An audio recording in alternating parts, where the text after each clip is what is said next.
Now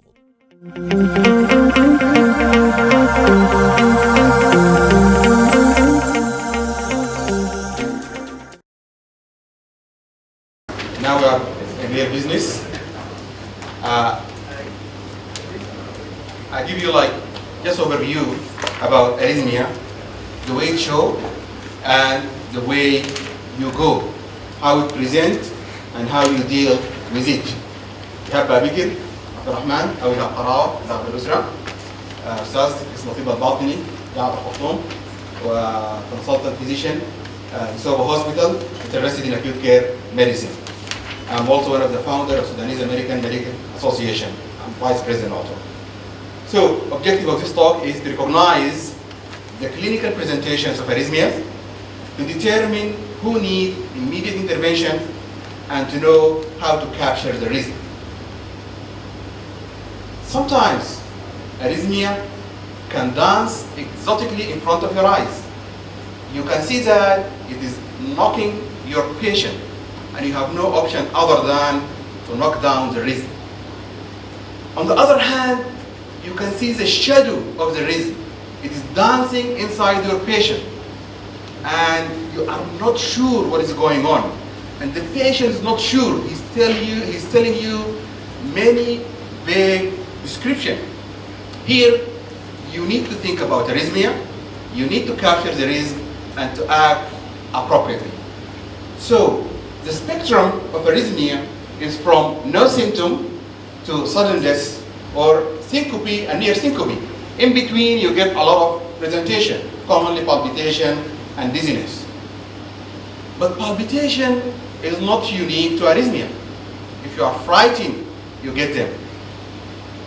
Fighting with someone, you get also palpitation. Bad dream, even a romantic walk can lead to some of palpitation. And here I remember when we were in college, our colleague was attracted to a lady and he just come and see her and he go back. Maybe he go to the campus and enjoys the palpitation and go home. So if your patient gets palpitation, don't get yourself palpitation. It could be due to arrhythmia, non-arrhythmic cardiac causes, extra cardiac causes, drug and medication, psychiatric causes. All these can lead to palpitation. Arrhythmic causes, this is what we are going to learn during this day. Non-arrhythmic cardiac causes, any pathology in the heart can lead to palpitation. Extra cardiac, anemia, hyperthyroidism, electrolyte disturbance, hypoglycemia, all these lead to palpitation. Medication, just name it. Psychiatric, anxiety, panic attack. Interestingly, the prevalence of panic disorder in patients with palpitation is 15 to 31%. Panic disorder and significant arrhythmia are not mutually exclusive. So cardiac evaluation is still needed in patients with psychiatric disorder. It could be a real cardiac problem. Alcohol, caffeine, so cocaine, many things can lead to palpitation, even chocolate for those who like it. So what happened in the heart? Impulse generated from SA node, it go to the AV node, bundle of His, to the bundle branches, and then it stimulates the myocardium. Any part can, in the conducting system or in the myocardium, can lead to abnormalities that lead to arrhythmias. So that could be enhanced or suppressed automaticity, either firing fast or firing slowly. It could be triggered activity, that is when there is abnormality at the end of the action potential, and this can lead to ventricular arrhythmia and tachycardia. Re-entry could be a microcircuit, it propagates the rhythm and lead to some abnormality, or could be macro, as in atrial flutter and WPW. Arrhythmia, broadly defined as any abnormality in the normal activation sequence of the myocardium. As simple as that. But if you look at the combination, you can get hundreds of arrhythmia, 100 types of rhythm disorder. It can puzzle you the same way Martin Luther King Jr. was puzzled, and this inspired him to have a dream. Ladies and gentlemen, now I have my own dream. It would be immensely convenient if every dysrhythmia had a classic ECG appearance. And every patient with a given dysrhythmia manifests a similar clinical presentation. That's my dream. After I have seen that, the rhythm is very challenging. You wish if it is in the water, it is a fish. And if it has 4 legs, it is a cow. But this is not real. So in arrhythmia, one size does not fit all. CDC have estimated that sudden cardiac death is around 60,000 per year. We are worried about this population. This is why we get anxious when we have suspicion of arrhythmia, especially if they are cardiac abnormality. Up to 50% with those who present with sudden cardiac death, it could be the first manifestation, and we cannot rescue them. So the major determinant in arrhythmia is seriousness of cardiac arrhythmia depends on the presence or absence of structural heart disease. Whenever there is abnormality in the heart, then you have to be alert and cautious in the way you are handling your patient. Sometimes it could be very benign, as you see here. Atrial complexes, ventricular premature complexes, lone AFib in someone who have any abnormality, that's a benign. On the other spectrum, non-sustained VT or syncope or those with coronary artery disease and severe LV dysfunction, when they get arrhythmia, that is alarming. So let us see this case scenario. Ataa Ataa. Ataa Senior is a 42-year-old. He's an athlete trainer in the military. He had 2 medals, one in regional and one international medal. Unfortunately, he died suddenly in a marathon race. He's a young man who died suddenly. We can blame, we are not sure, no autopsy done, nothing done, but we can blame arrhythmia to be a cause. To continue the story, I think people believe that he swallowed his tongue. Okay, I love it. But as a junior, he is 26, football player. And he collapsed in a match in Qatar. Luckily, they have the AED, and immediately they put him on the machine and they captured this rhythm, and he got a shock and he is back. So the way it shows, it can show as sudden death as in Ataa Senior, it can show as collapse or near death or syncope as in Ataa Junior. And the way you go, when you capture that rhythm, you give a DC shock. In Ataa Senior, if we have a good health care and tracing, maybe we can screen his son before he gets engaged into exercise program. Another story, Najat is 36, obese female. She delivered her dream baby 3 days ago. She was brought to the emergency room because of shortness of breath, pleuritic chest pain, and palpitation. I'm sure everybody is thinking about PE. This is the reason you got in the emergency room. What is that? Sinus attack. So the way it shows palpitation and feature a context of a concomitant disease. The way you go is you diagnose the underlying disease and treat the underlying disease. Whenever you have sinus tachycardia, treat the underlying pathology. Haji Adam is 73 male with vascular dementia, admitted to hospital because of confusion and weakness. No other symptoms. He was diagnosed with community-acquired pneumonia. The resident noticed irregularity in his pulse. It was completely irregular pulse.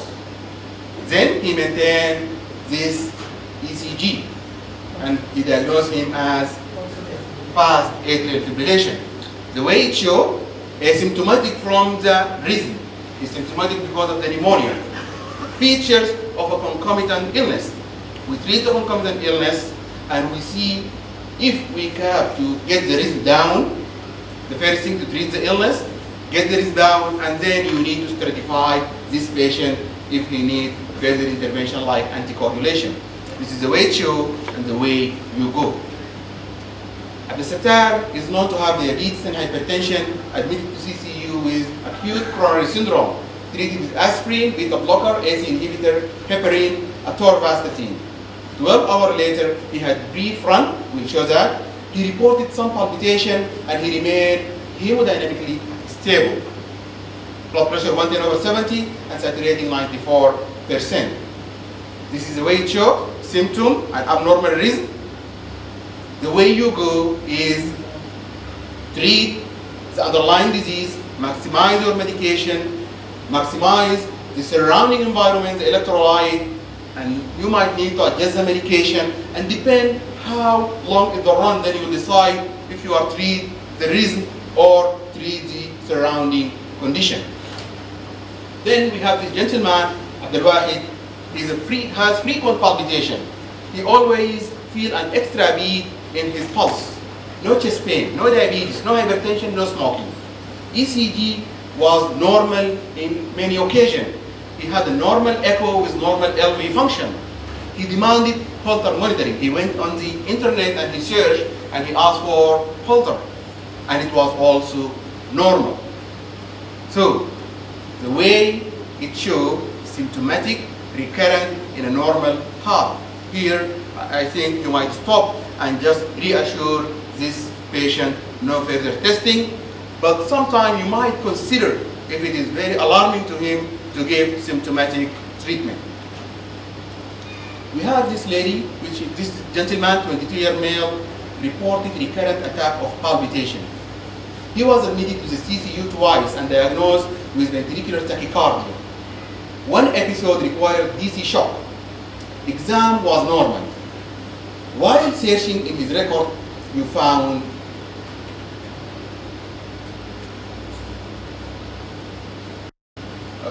it seems I missed the risk here. But here, young man with recurrent palpitation, and you might think about re-entry as mitral re-entry in WPW. Sometimes the presentation and the way it shows, it can give you a clue to certain pathology. So symptomatic, recurrent in normal heart, and this might be suspicious of re-entrant tachycardia. This guy might need further testing, including electrophysiological study and probably ablation. So in general, severe symptoms are more likely to occur in the presence of structural heart disease.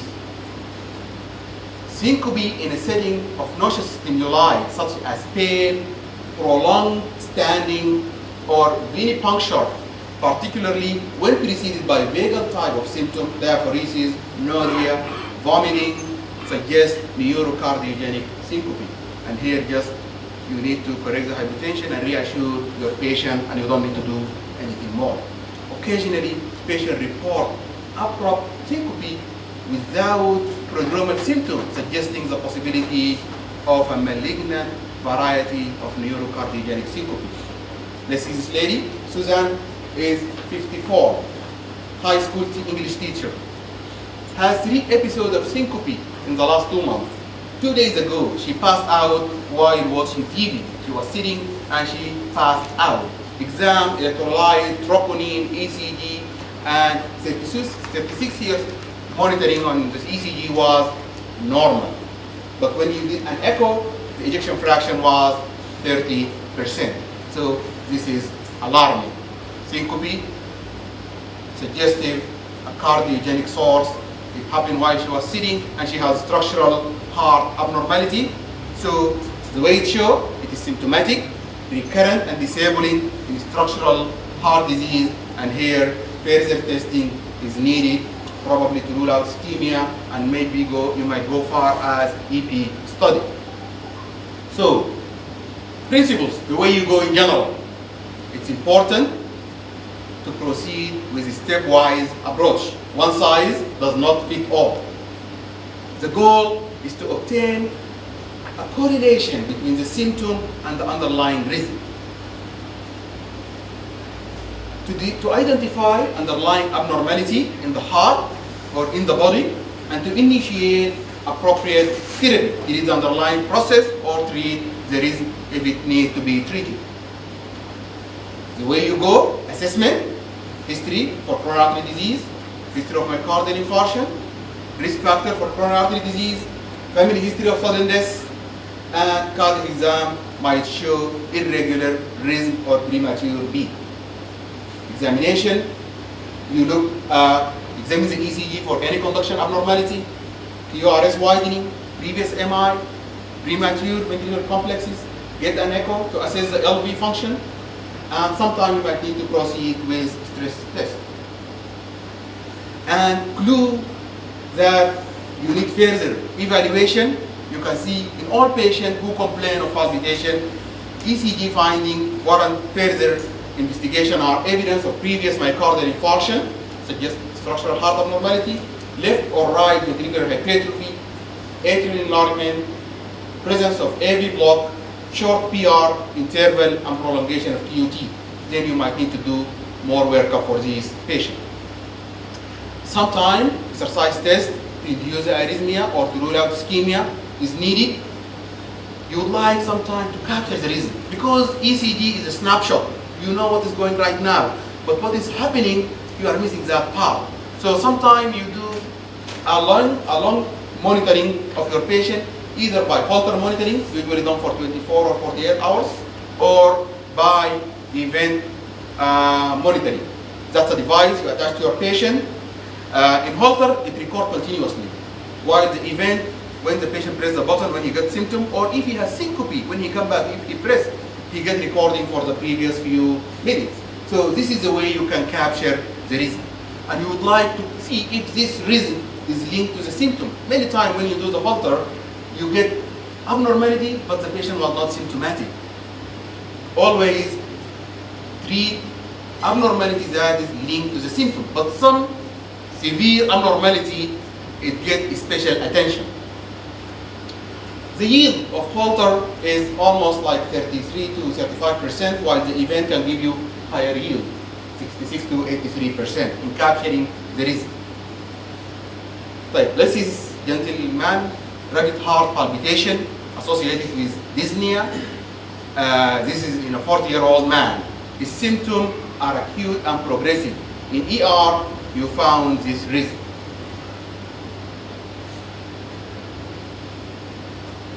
So, which one of the following signs will determine the way you go? Heart rate, blood pressure, respiratory rate, temperature. Blood pressure, excellent. Then it determines if you are going for DC shock or AV node blocking. All this will be discussed in detail in the subsequent session. So let's see this question. In a patient with heart palpitation and dyspnea, what piece of clinical history is critical in guiding the initial management? A, recent cardiac stress test. B, length of time of current symptom. C, lack of chest pain during symptom. D, history of prior hospitalization for these symptoms.